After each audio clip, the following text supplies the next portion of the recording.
Bro Faisal, evaluasi Anda setelah berjalannya kampanye 35 hari terakhir ini. Karena kampanye 75 hari dan sekarang kita sudah berlangsung ya lebih dari 35 hari dan tinggal 40 hari. Ya, tinggal 40 hari. Hampir 35 hari dan dan tinggal 40 hari ya. Per 1 Januari nanti tinggal 40 hari berarti. Silakan, Bro.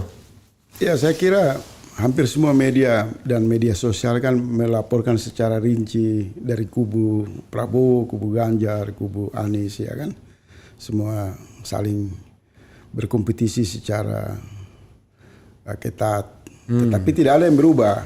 Karena kalau kita melihat dalam perspektif gerakan perubahan itu mengalami reduksi karena bergesernya militansi dari 3 partai yang tadinya diharapkan mereka bisa melakukan lompatan-lompatan yang lebih jauh, memetakan isu-isu yang dibawa oleh Anies dan Imin ini lebih revolusioner. Ternyata kalau saya melihat secara objektif saja, iya boleh. Agak turun jauh.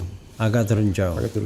Jadi turun jauh itu adalah lompatan yang diharapkan dari Nasdem, dari PKB dan dari PKS ya. Iya, jadi maksudnya mereka tidak mengimbangi lompatan atau gerakan atau pencaksilat yang dimainkan Anies itu ya? Tidak. Maksud saya kalau kita bicara soal gerakan perubahan itu kan ada jiwanya. Iya. Dan jiwa itu diukur oleh isu yang muncul secara konsisten. Iya. Misal gerakan perubahan itu identifikasi dengan kekuatan gerakan oposisi. Iya. Itu senyawa. Apa yang disuarakan oleh oposisi?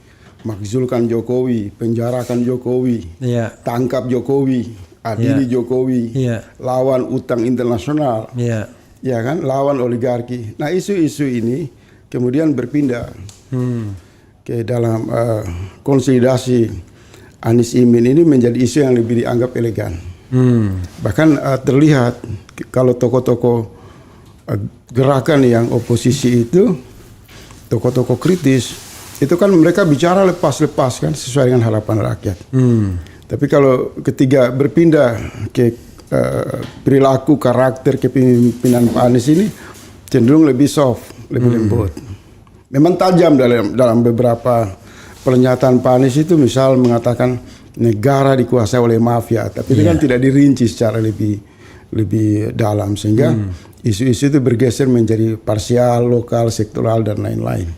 Saya tidak tahu apakah ada, dan saya berharap ada satu desain yang sudah dibuat oleh tim kampanye Pak Anies Imin untuk melakukan hentakan terhadap kebekuan situasi ini. Kalau tidak berarti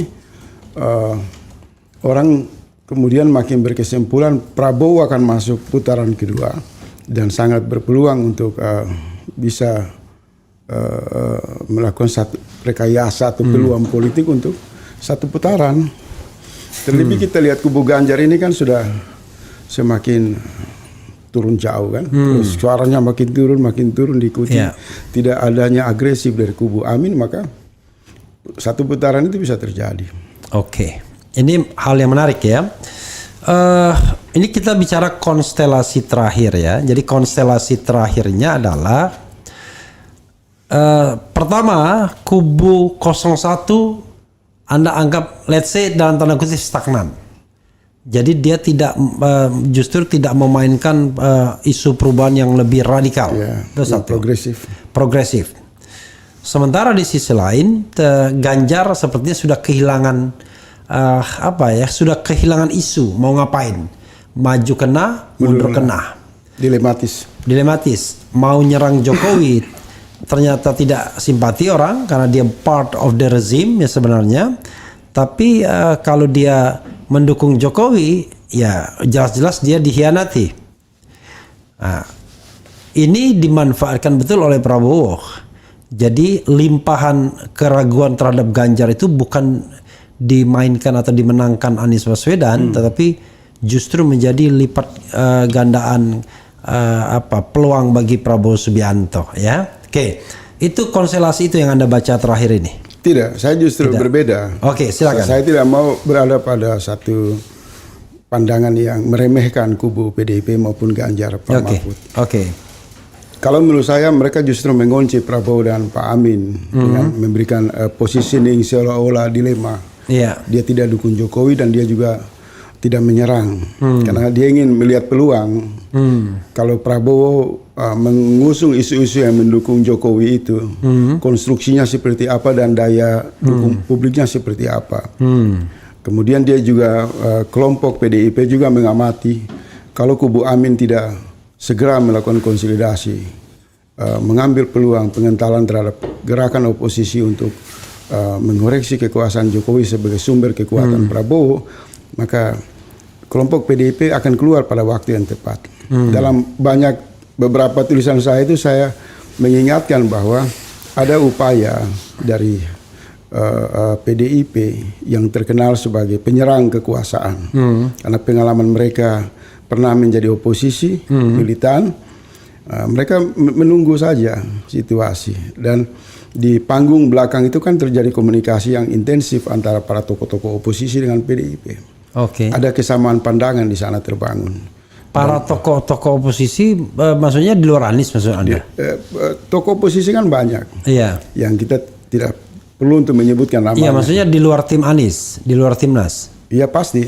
Karena oposisi ini kan satu kelompok yang cair, independen, yang belum menunjukkan sikap politik mereka secara terang. Sebagian ada secara.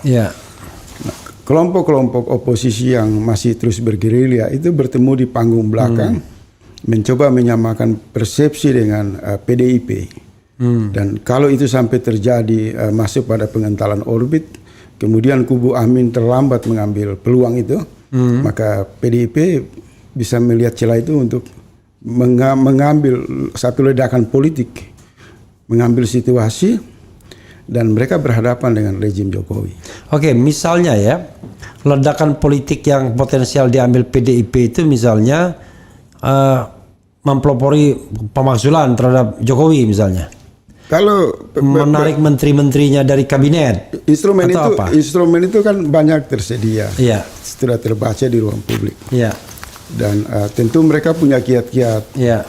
Oleh sebab itu saya tadi mengatakan di awal bahwa mereka ini meletakkan dua dilema, berada pada posisi dilema yang dimaksud oleh publik. Sebenarnya mereka justru mengamati kalau mereka mencoba terus melobi Pak Jokowi untuk tidak terlalu memaksa Gibran dan Prabowo, dan Jokowi berada pada posisi lemah, maka kekuasaan dalam lingkar Jokowi itu bisa digunakan oleh PDIP untuk memuluskan Mahfud MD dan Ganjar.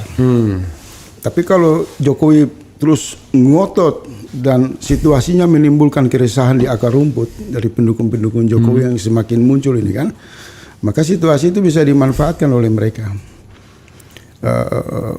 melakukan perlawanan dengan mencari momen yang tepat.